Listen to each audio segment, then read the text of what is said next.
Welcome to my channel Shruti's wonders. ఇవాళ పూరీలోకి, చపాతీలోకి, రైస్లోకి ఎంతో టేస్టీగా ఉండే పన్నీర్ బటర్ మసాలా కర్రీ ఏ విధంగా చేయాలో చూద్దాము. ముందుగా టమాటోస్, ఆనియన్స్, పచ్చిమిర్చి కట్ చేసి పక్కన పెట్టుకొని, ఇంకొన్ని టమాటోస్, ఆనియన్స్ పెద్ద పెద్దగా కట్ చేసి అవి కొంచెం ఫ్రై చేసి అందులోనే జీడిపప్పు కూడా వేసుకొని మిక్సీ చేసి పక్కన పెట్టుకోవాలి. నెక్స్ట్ పన్నీర్ని కూడా ఈ విధంగా ఫ్రై చేసుకోవాలి. నెక్స్ట్ అదే కడాయిలో ఆయిల్ వేసుకొని జీలకర్ర, ఆవాలు, కరివేపాకు యాడ్ చేసి అవి ఫ్రై అయ్యాక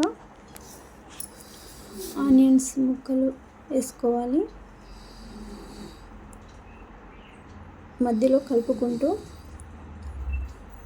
ఈ కలర్ వచ్చే వరకు వేయించి చిటికెడు పసుపు, అల్లం వెల్లుల్లి పేస్ట్ వేసి పచ్చి వాసన పోయేంత వరకు కలుపుకోవాలి. నెక్స్ట్ టమాటో ముక్కలు కూడా వేసుకోవాలి. ఇవి కూడా బాగా మగ్గాలి అండి.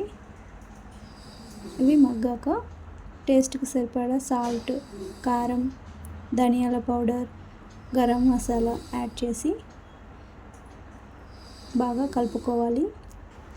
నెక్స్ట్ మిక్సీ పట్టుకున్న పేస్ట్ని కూడా అందులో వేసి ఒక 2 మినిట్స్ పాటు ఫ్రై చేసి దానిలో తగినన్ని వాటర్ కూడా వేసుకోవాలండి. ఇది ఒక 5 మినిట్స్ పాటు ఉడికించాలి. నెక్స్ట్ దానిలో పన్నీర్ ముక్కలు కూడా వేసుకొని ఒక 2-3 మినిట్స్ పాటు ఉడికించి కసూరి మేతి యాడ్ చేసుకోవాలి.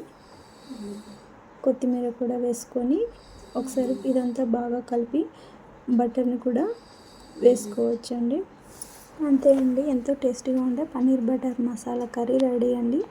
నచ్చితే లైక్ ఇవ్వండి, సబ్స్క్రైబ్ చేసుకోండి.